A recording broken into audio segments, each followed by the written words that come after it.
Bien, entonces continuemos con lo que es patología de córnea, referida a lo que es infecciones. Ya hemos visto infecciones por, por virus que se asientan en la córnea.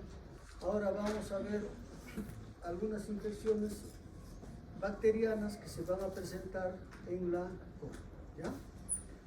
Entonces, cuando hay una lesión ulcerada por efecto de lo que es bacterias, esto es una entidad bastante peligrosa porque cuando esto ocurre puede ir hacia lo que es una situación de perforación corneal y esto causa pues una pérdida visual. Entonces, lo que viene a ser la úlcera por bacterias va a ser una patología que suele tener una incidencia relativamente alta, sobre todo en lo que es países en desarrollo, ¿ya? Entonces, como factor de riesgo para el desarrollo de lo que viene a ser úlceras bacterianas, siempre está presente el hecho de usar lentes de contacto. A esto se suma todo lo que es pues inmunosupresión, tanto local, tanto como general, que condiciona la aparición de esta patología. ¿Y en quienes se presenta más esta patología de úlcera corneal? Sobre todo en lo que son varones en una edad productiva, entre los 20, 30, 40 años, ¿ya? Entonces, en estos pacientes, ¿qué es lo que va a haber?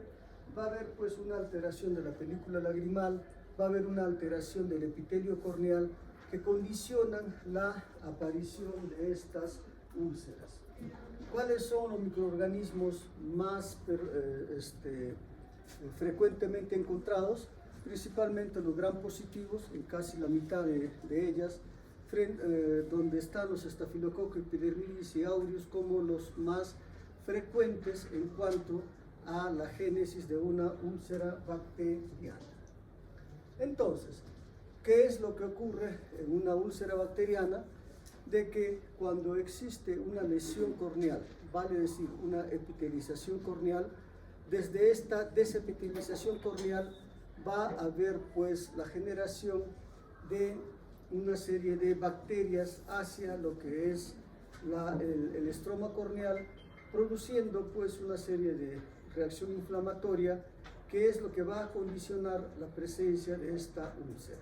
En la gran mayoría de las lesiones ulceradas en la córnea siempre existe este proceso de desepitelización corneal desde donde va a aparecer la úlcera. ¿Qué germen no cumplía con este requisito de que exista una desepitelización corneal para producir daño, incluso perforación corneal? ¿Recuerdan?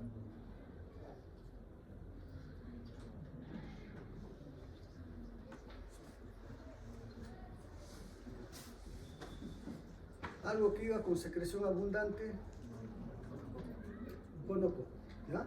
El gonococo sí produce perforación corneal sin el requisito de que exista una desepitelización corneal, invasión estromal y todas esas cosas, ¿ya? Entonces, cuando existe ya una lesión ulcerada, pues va a presentar siempre un cuadro que es bastante similar en todas las patologías de ojo rojo. Va a haber pues enrojecimiento ocular, pero al haber un compromiso corneal va a añadirse ¿qué cosa? La presencia de fotofobia, presencia de blefaroespasmo, presencia de lagrimeo. Podrá haber alteración en la agudeza visual porque la úlcera puede estar en el eje visual y hace que exista disminución de la visión. Puede haber secreción y la inyección conjuntival que va a ser del tipo ciliar, como veremos más adelante. Entonces, las úlceras bacterianas se van a presentar como un infiltrado blanco, amarillento, grisáceo, que va a estar pues en la superficie corneal, muchas veces ocupando la parte central, la parte periférica. Por ejemplo, acá tenemos dos imágenes, una donde la córnea está indemne y en la otra donde hay una alteración en la transparencia. Sin necesidad de producir un teñido corneal, nosotros podemos asumir de que acá algo está pasando, ¿no? En este caso, ¿qué es eso que está pasando? Probablemente una lesión ulcerada por bacterias. Entonces, una úlcera corneal, ¿cómo se va a presentar? Con una lesión blanquecina, grisácea, que va a estar en el estroma corneal, que puede también presentar teñido cuando se pone la fluoroceína. En los procesos de úlceras bacterianas, la reacción inflamatoria que se presenta es pues de una intensidad entre moderada a severa, y esto condiciona la aparición de hipopio. Reacción inflamatoria en cámara anterior. Esto es una patología que suele cursar con hipopio. Ya en clase anterior habíamos mencionado que un signo de peligro lo constituía la secreción abundante. Ahora sumemos a ese signo de peligro la presencia de hipopio. Cuando ustedes vean hipopio en una patología, asuman que esa patología puede poner en riesgo la visión. Entonces, cuando estamos frente a un paciente con una úlcera bacteriana, la forma de enfrentar esto va a ser pues con los diferentes antibióticos con que contamos. De tal forma que con estos antibióticos, más lo que vendría a ser antibióticos reforzados, se puede enfrentar con éxito a este tipo de patologías. ¿Ya? Entonces es bastante amplia la forma como nosotros podemos enfrentar a esta patología. Tenemos también el uso de antibióticos fortificados que pueden usarse en circunstancias en que no hay una buena respuesta a los otros medicamentos. Generalmente el tratamiento es siempre médico, con gotas, pero puede hacerse uso de otro tipo de procedimientos quirúrgicos, como puede ser el recubrimiento conjuntival, como puede ser la queratoplastía penetrante lamelar, entre otras cosas, ¿ya? Entonces, cuando ya tenemos una úlcera corneal, ¿cuál va a ser el propósito, el objetivo? De que esa úlcera cicatrice. Y muchas veces en este afán de que logremos la cicatrización de la úlcera, ¿qué es lo que hacemos? Que cuando se produce la cicatrización no vamos a tener de pronto una buena agudeza visual. Porque como habíamos dicho, la forma en que cicatriza la córnea es alterando su transparencia, ¿ya? Para eso se puede hacer recubrimiento conjuntival, etc., con miras a hacer de que la córnea cicatrice. Y en ese proceso de cicatrización, pues se producen leucomas, opacidades corneales, que van a producir una disminución de la agudeza visual. Otra patología que se presenta en la córnea viene a ser los derivados de lesiones micóticas. ¿Cuándo sospechamos nosotros que puede haber una lesión micótica? Cuando existe un daño por vegetales, un daño ocular producido por vegetales. Al ser Arequipa una zona netamente agrícola, entonces pues muchos pacientes están expuestos a que puedan tener este tipo de patologías. Mayor en agricultores, mayor en varones, mayor en personas jóvenes.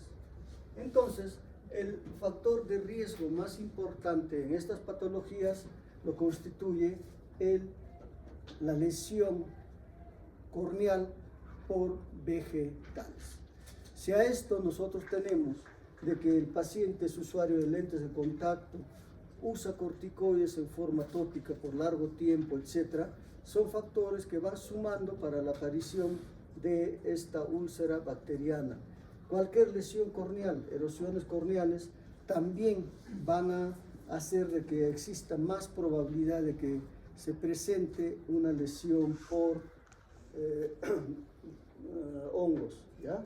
Si ha habido una queratitis crónica por herpes simples, hay una inmunosupresión crónica o cirugía corneal, todos ellos contribuyen a que pueda aparecer esta úlcera micótica, ¿ya?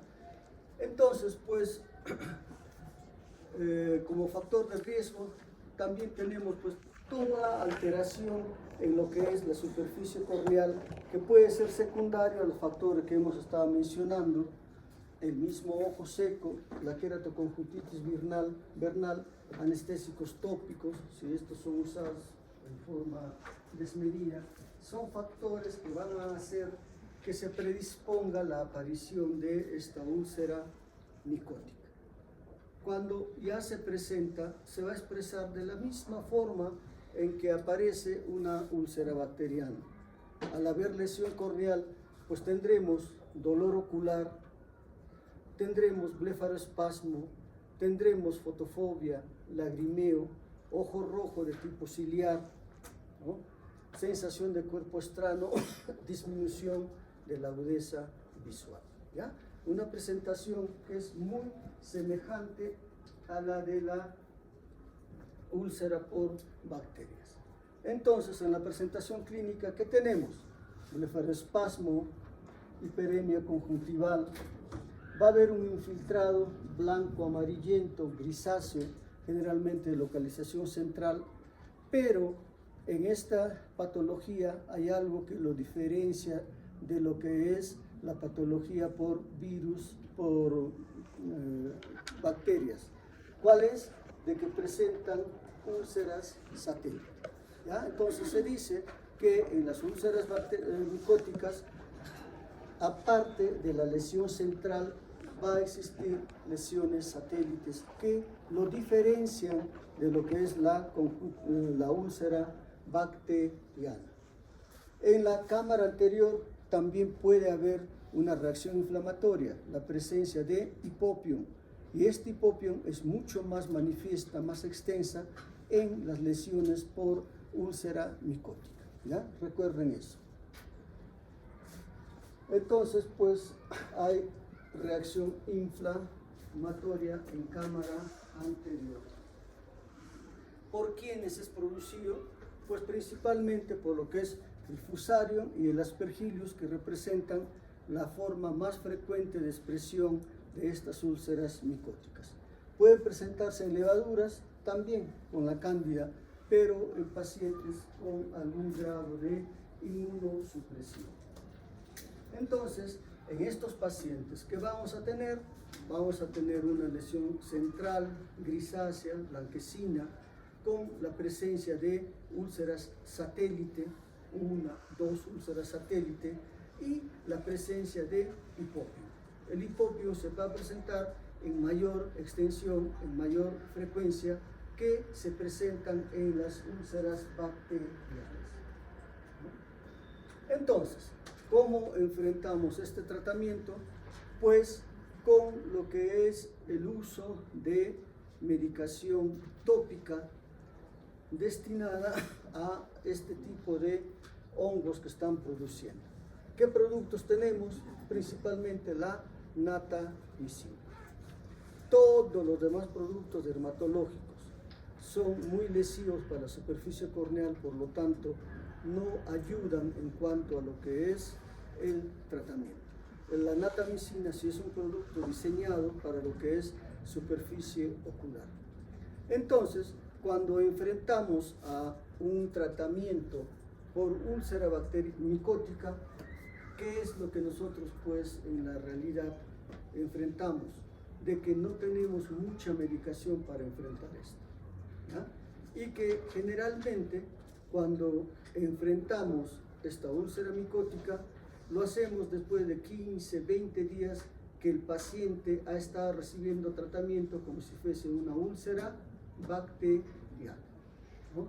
Entonces, comenzamos al 15, 20º día y la respuesta pues es bien lenta, ¿ya? Entonces, el diagnóstico inicial tiene que estar bien orientado para evitar esta pérdida de tiempo, ¿ya? Entonces, el tratamiento en lo que viene a ser la úlcera micótica siempre se limita más a lo que es el tratamiento con la natamicina, ¿ya? Porque los demás tratamientos quirúrgicos que pueden emplearse no dan muy buenos resultados. Y generalmente, cuando se produce la cicatrización, en estos pacientes, pues esa cicatrización va a producir una alteración en lo que es la capacidad funcional del ojo, porque por ese leucoma que se presenta va a haber una disminución de la visión, ¿ya? Pero en todo caso se logra pues el objetivo de que la córnea cicatrice. Ya es otra cosa diferente que tan funcional quede esa visión. Entonces, pues las úlceras, dependiendo de la localización, producirá mayor o menor alteración de la agudeza visual, y en todas ellas que está presente pues la lesión ulcerosa y el hipócrita.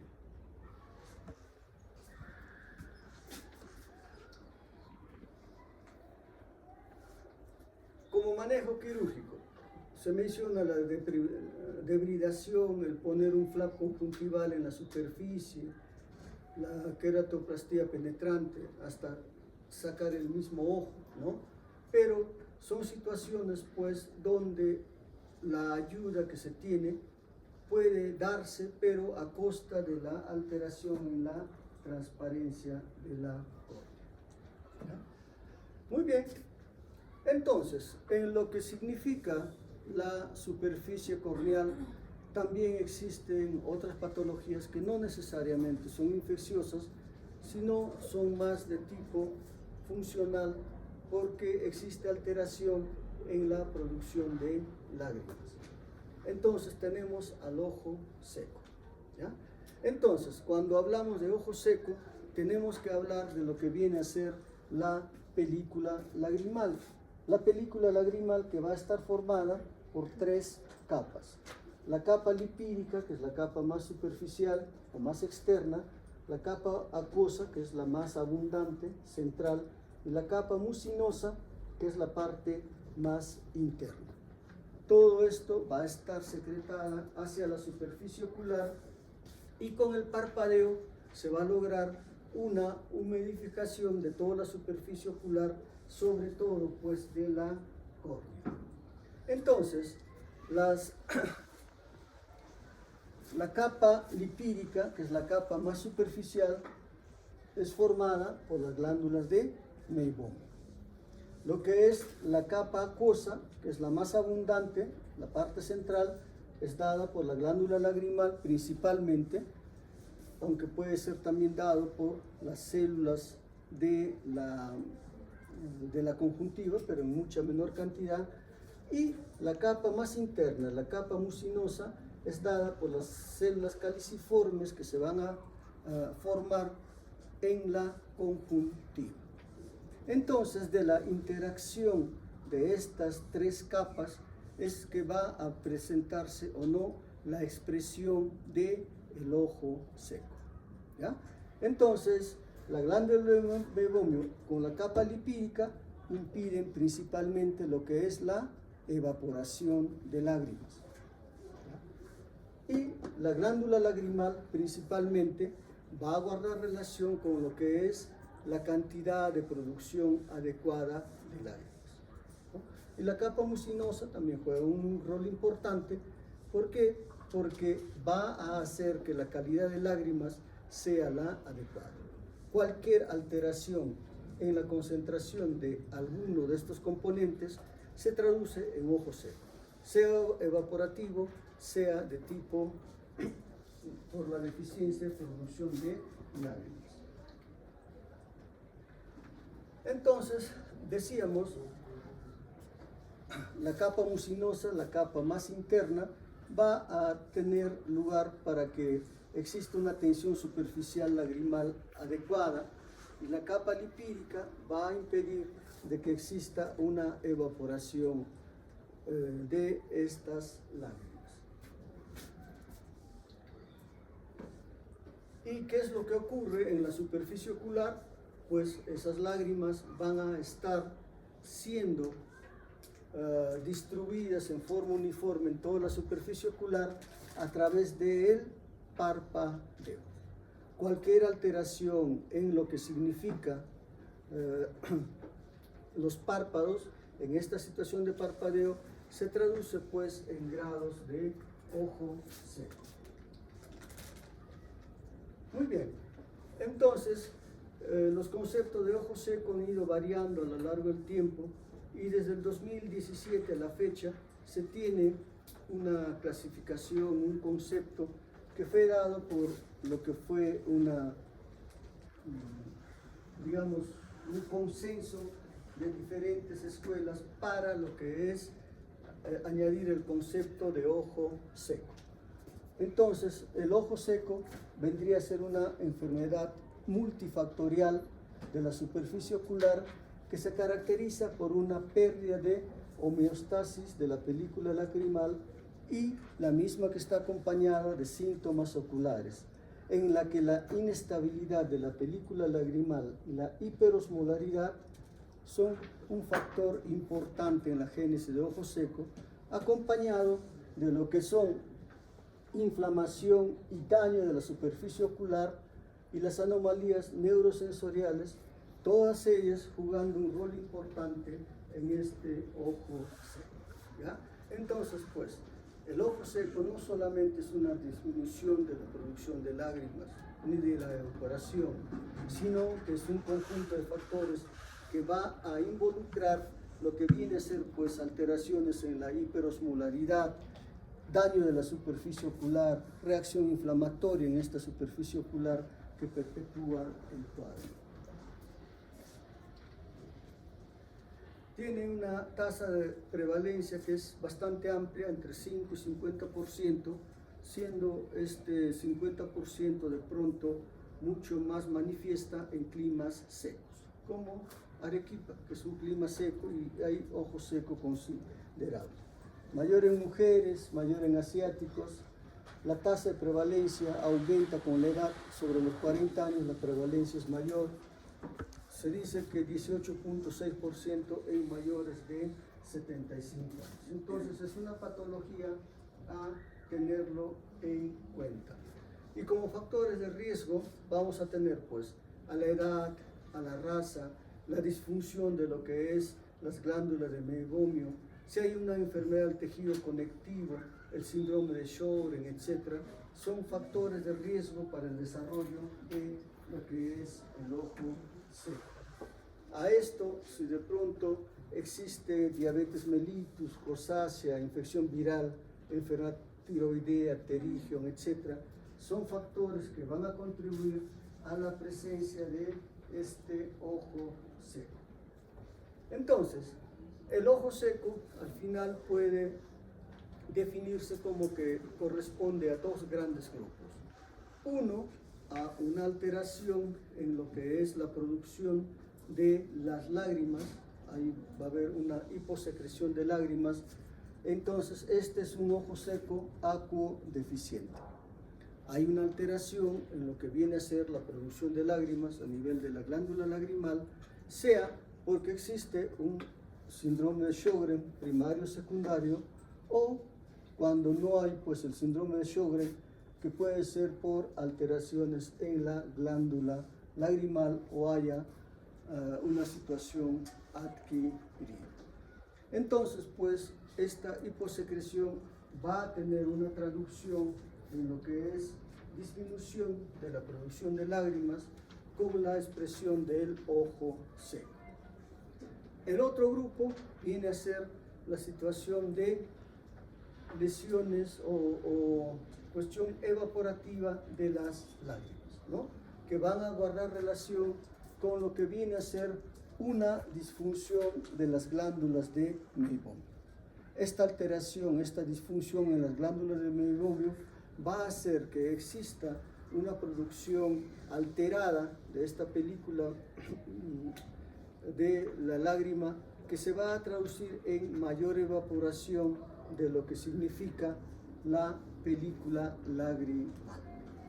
Pero también puede deberse a lo que es alteraciones en la dinámica palpebral, ¿no? Ya sea por lo que existe disminución de la tasa de parpadeo, porque hay enfermedad de la superficie ocular o otros factores externos como el uso de lentes de contacto, drogas tópicas con conservantes, etc. ¿Ya? Entonces, cuando hay una alteración de la película, de la dinámica palpebral, nosotros nos exponemos a esto diariamente.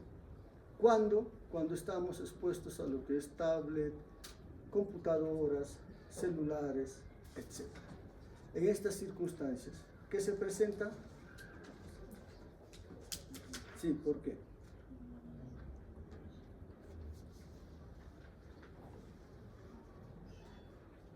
Porque cuando estamos frente a una laptop, un celular, etc., tenemos ojos secos. ¿Cuál? Disminuye la cantidad de parpadeo, ¿ya? Y esa disminución de la cantidad de parpadeo aumenta la evaporación. Si a esto sumamos que de pronto no hay la corrección con lentes adecuada, pues las molestias van a ser mayores, ¿ya? Entonces, ¿qué hacer cuando están expuestos ahí?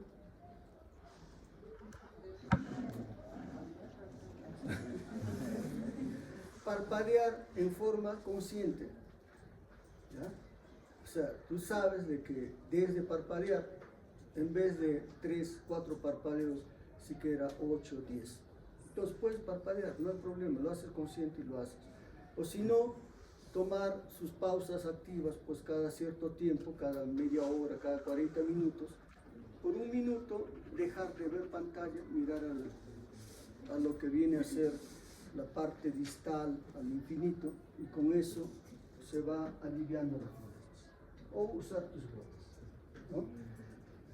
Entonces, el efecto central en lo que viene a ser la génesis del ojo seco lo constituye la hiperosmolaridad de la lágrima. Esta hiperosmolaridad de la lágrima va a dar lugar ya sea a que exista una disminución en la producción de lágrimas o que exista un aumento en la evaporación. Todo esto mediado ¿por qué? Por una serie de mediadores inflamatorios que van a estar presentes en la superficie ocular. Entonces, en estas circunstancias, pues, ¿qué es lo que va a existir?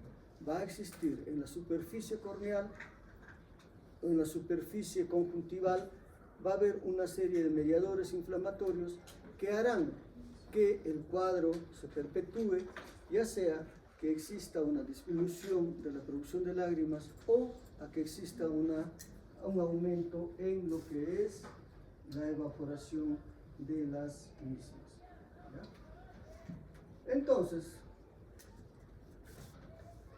a este proceso que ya está establecido, donde hay una reacción inflamatoria, una hiperosmolaridad de lágrimas, etc., pueden asociarse pues otros factores, ¿no? El uso de medicamentos, el uso de cirugías, etc., pues son considerados intervenciones iatrogénicas que pueden hacer que se presente el ojo seco o se exacerbe el ojo seco.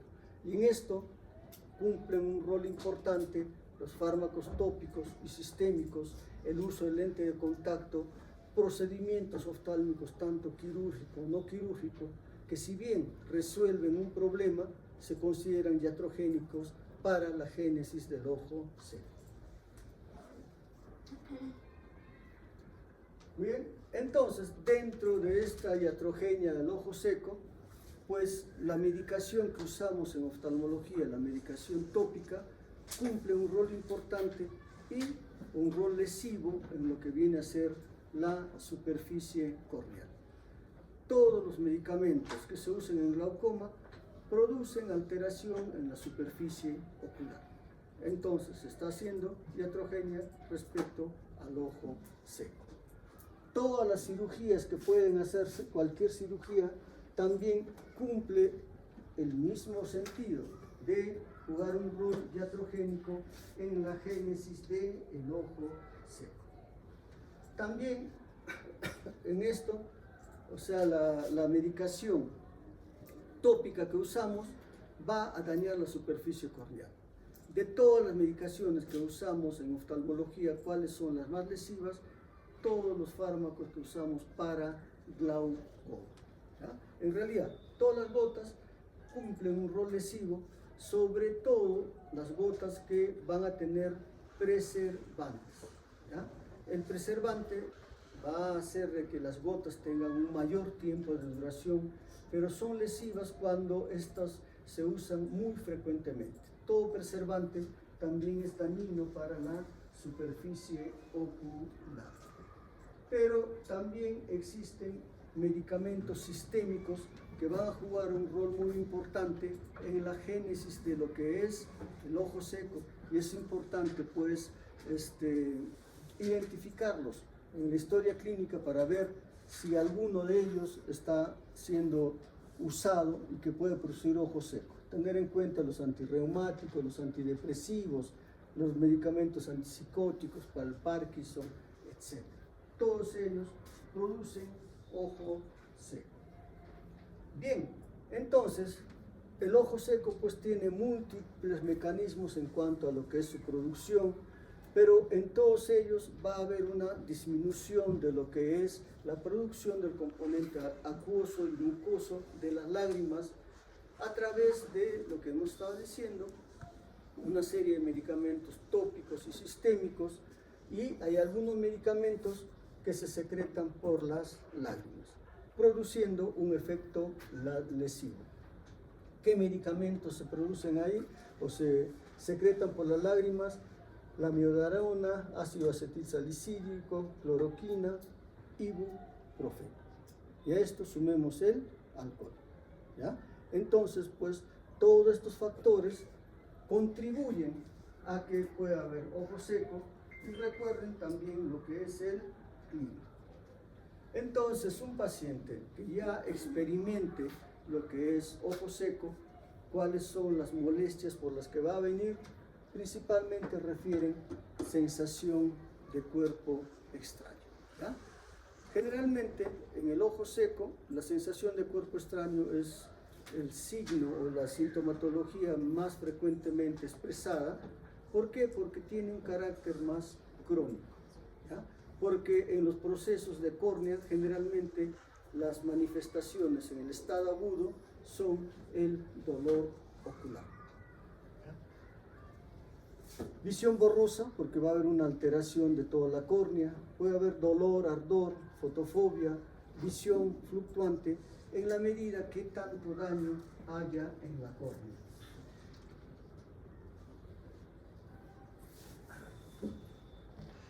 ¿Qué ves en la imagen superior derecha?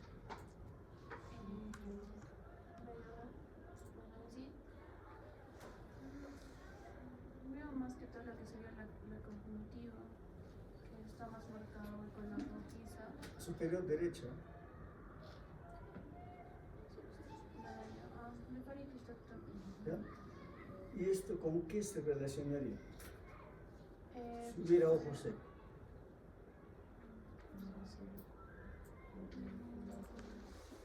con el Otra. ¿Está listo?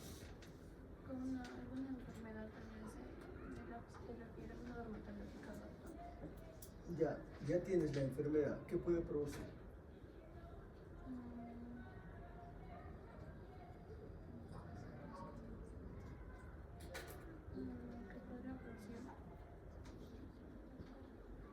Podría, o sea, al final, o sea, si el paciente se llega a picar lo que vendría a ser las pestañas, podría ocasionar tal vez algo chelazo por alguna obstrucción de glándulas. Ya, pero ¿qué más de lo que estamos viendo ahorita?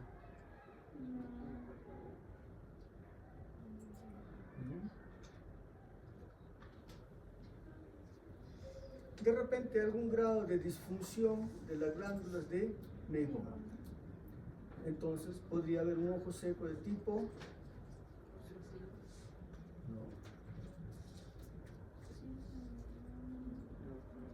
evaporativo, ¿ya?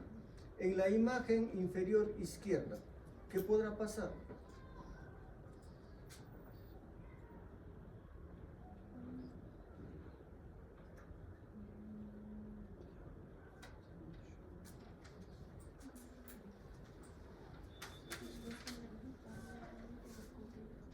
¿Un qué? Claro, no hay una buena cubierta por el parpadeo de lo que es la superficie ocular. El ojo está entreabierto, hay más evaporación, y esa exposición del ojo va a producir, ¿qué cosa? Lesiones corneales a repetición. En la imagen superior izquierda que estamos viendo, alteraciones también a nivel de glándulas de meigomio que van a producir pues una disfunción de las mismas, ¿no? Entonces, en el ojo seco, al haber una deficiente lubricación del humor de la superficie corneal, se puede presentar grados de lo que es lesión corneal, queratitis a repetición, la presencia de filamentos, ¿no? Filamentos, lágrimas escasas que se van manifestando en la superficie ocular. Entonces, en un ojo seco, ¿qué es lo que vamos a encontrar siempre? Grados de alteración a nivel de la superficie corneal. Y lo que se tiene que hacer con el tratamiento de sustitución es lograr de que exista la menor expresión de lesión sobre la superficie corneal.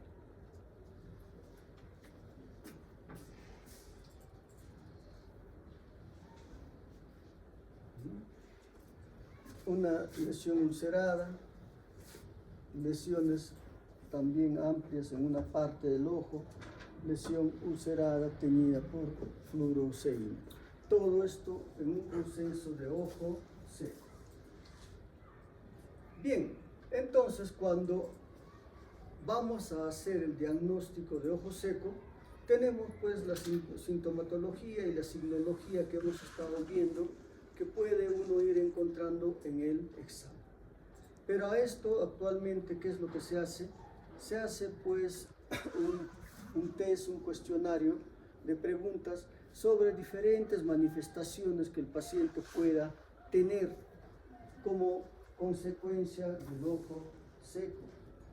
Entonces, estas preguntas de lo que es la enfermedad de superficie ocular son un factor que nos van a orientar y tienen un peso determinado para lo que es el hallazgo de ojo seco, el diagnóstico de ojo seco.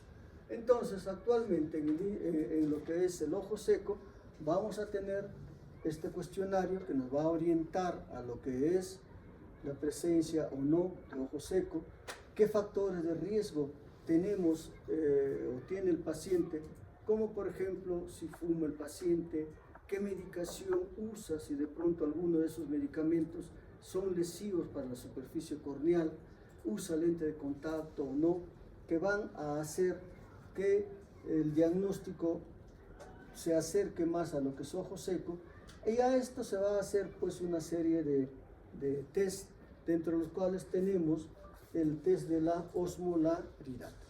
Habíamos dicho que cuál era el factor más importante en la génesis de todo esto, la hiperosmolaridad.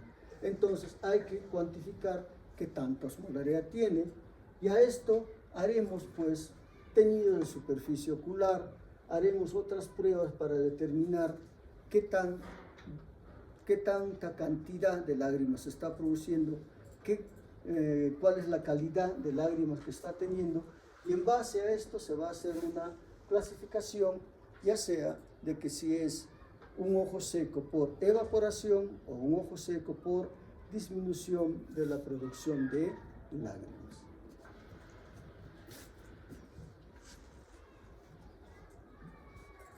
Entonces, cuando una de las pruebas para ver sobre todo lo que es la calidad de lágrimas viene a ser el tiempo de ruptura de la película lagrimal. ¿Qué implica esto? Que cuando nosotros ponemos una gota de fluoresceína, pues toda la superficie ocular debe de estar teñida uniformemente hasta por un espacio de 10 segundos. ¿Qué quiere decir esto? Que la superficie corneal debe tener este color, ¿no?, en todo por más de 10 segundos. En el ojo seco se produce esta ruptura, ¿no?, donde no tiñe uniformemente, y esta ruptura se produce antes de los 10 segundos.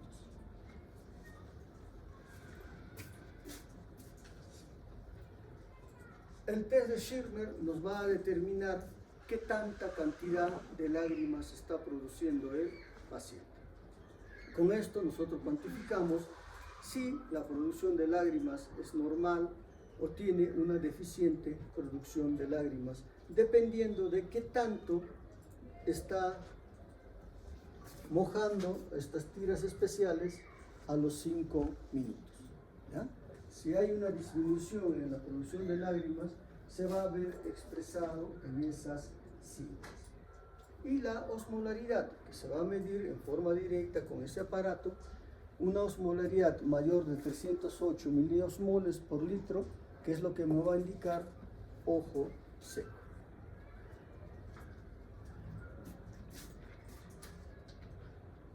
También ahora tenemos procesos no invasivos como una memografía que nos va a determinar cuál es el estado de las glándulas de meiobio, que ahora pues se sabe que son importantes para lo que es el síndrome evaporativo, para ver si se está produciendo una buena cantidad de la película lagrimal relativa a esta. ¿Ya? Entonces, cuando ya se tiene lo que es el examen o el diagnóstico de ojo seco, ¿qué es lo que debemos hacer? Pues dar el tratamiento. ¿Ya? Y el tratamiento, hasta ahora el más usado, es el tratamiento de sustitución. Dar lágrimas artificiales al paciente para lograr el confort o la curación de la enfermedad. Hay una serie de pasos que pueden darse concomitante al tratamiento, que incluye pues estilos de vida saludables, alimentación saludable, que tienen un rol importante en lo que es el manejo del ojo seco. Pero ante todo, todavía está el uso de las lágrimas artificiales como el factor más importante para el manejo de este tipo de productos. Entonces, el manejo de estas lágrimas artificiales deben de ser hechas, ¿no?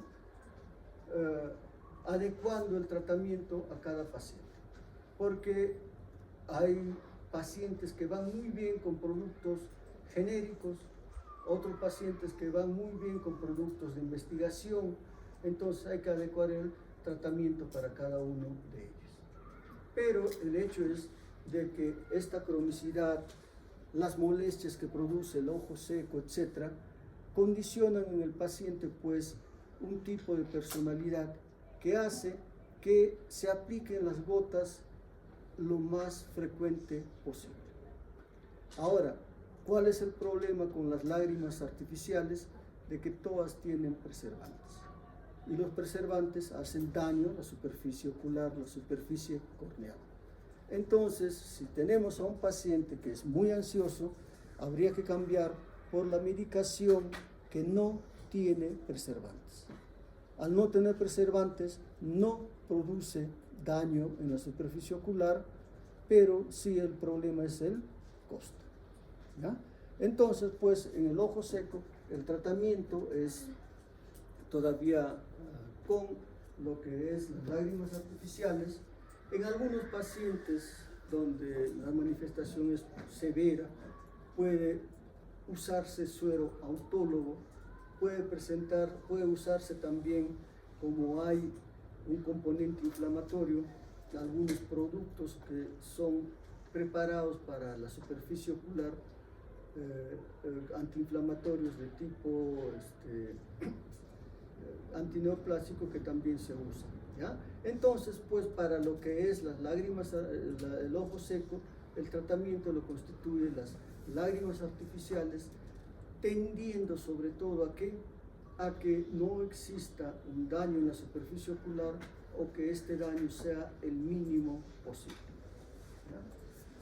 Con eso estamos terminando.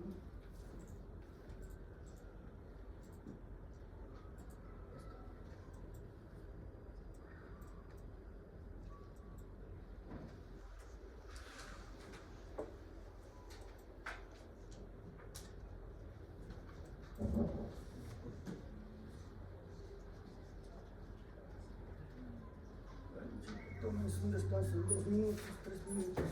Tomemos un descanso.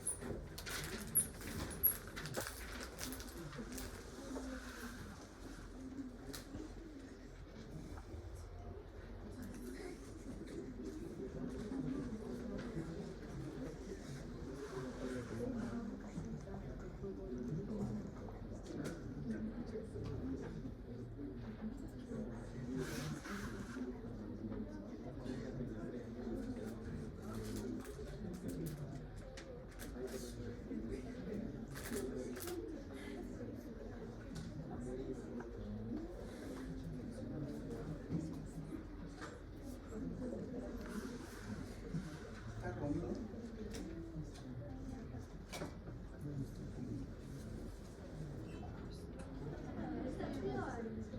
Sí. Quiero conocerlo.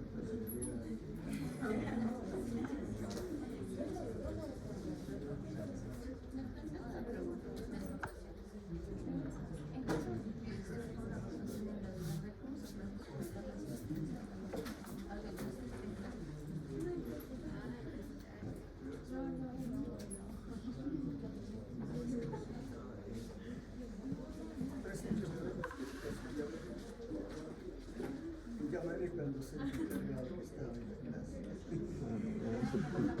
Di 30 secondi. Ah, ya, sería bueno. Por la hora.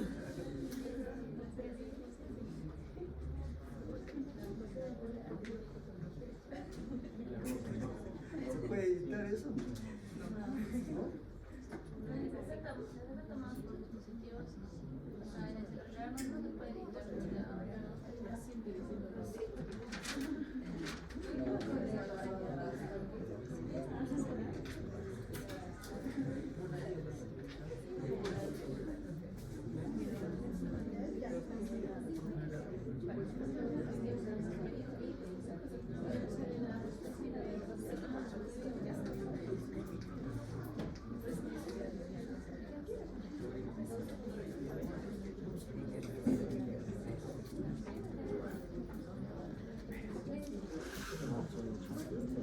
A las 3, pero creo que sería bueno las 2 para que discutir.